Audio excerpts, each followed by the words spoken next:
すぐ後ろには外国人の観客、目の前には共に演奏する大人の海外ミュージシャン。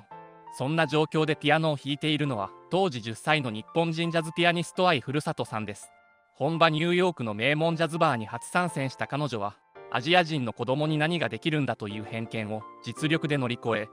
ジャズの聖地で大熱狂を生み出し、その様子を収めた映像は広く拡散されることとなりました。今回の動画では当時の相古里さんの圧倒的な演奏について紹介していきます。相古里こと古里愛さんは2011年生まれ、現在13歳、東京出身のジャズピアニストです。ピアノを始めたのは3歳である一方、5歳の時に第33回全日本ジュニアクラシック音楽コンクールのキッズ部門で審査員賞を受賞。9歳から国立音楽院初等部でジャズピアノを学び始めると、2022年にはスウェーデン出身のジャズピアニストステファン・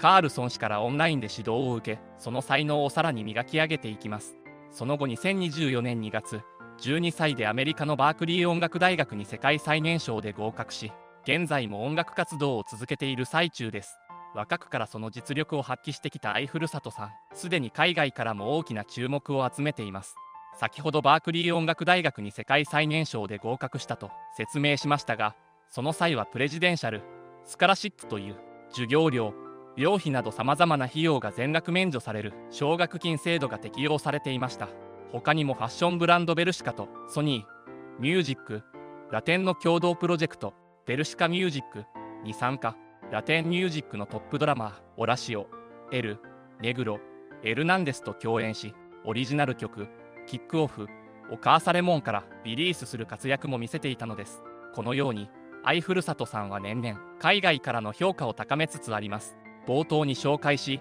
この後じっくり見ていただくジャズバーでの演奏もその中の一つの出来事でした。そもそも演奏していた会場であるニューヨークの老舗ジャズクラブスモールスは1994年から続く名門ライブハウス。ジャズの本場ニューヨークでも特に熱心なファンと演奏家が集う場所として知られています。若手からベテランまで多くのミュージシャンが登場し、次世代のスターが育つ場としても有名です。そんな場所で若くして演奏しただけで素晴らしいことですが、相古里さんは自身の演奏で観客、共演者を認めさせ、そのセッション動画が200万回以上も再生される大きな快挙を成し遂げました。ジャズバーでの演奏の様子を収めた動画のコメント欄にも海外から多くの称賛の声が届いています。数年前までは君なら空が限界だと思っていたけれど、それじゃ足りないみたいだね。今では宇宙の果て、その先までって言わなきゃいけない。正直ジャズが好きだったことは一度もないけど、君の演奏ならいつまでも聴いていたいよ。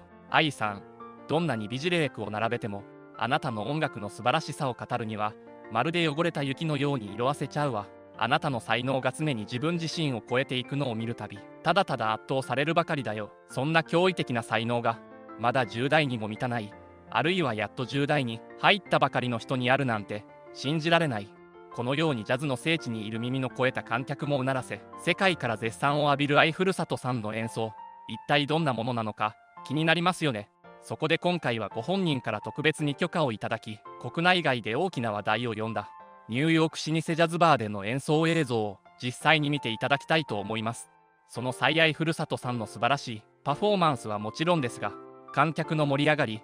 共演者の反応にも注目していただきたいです。熱心なファンがそのピアノに圧倒され歓声を上げる場面や、ジャズ特有のアドリブ部分をトロンボーンの演奏者が思わず相古里さんに譲る場面は、彼女の実力が本物なのだと改めて思い知ることができます。そんな部分にも注目しながら、ぜひ実際の映像をお楽しみください。それではどうぞ。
かがだったでしょうか。本場ニューヨークの名門ジャズバー全体を納得させた素晴らしい演奏はまさに圧巻でしたね。最初こそアジア人小学生の登場に戸惑う様子も見られましたが、熱心なファンたちによる熱いリアクションは映像越しにもその盛り上がりが伝わってくるほどでした。しかも当時彼女はまだ10歳、初海外だったというのだから驚きです。もちろんセッションだけでなく、オリジナル曲、キックオフ、ディスモーメントなど素晴らしい楽曲もたくさんあります。愛ふるさとさんの公式動画チャンネルのリンクはこの動画の概要欄にございますので、ぜひそこから彼女の演奏、活躍をチェックしてみてください。今回の動画はここまでとなります。このチャンネルの他の動画もぜひチェックしてみてください。ご視聴ありがとうございました。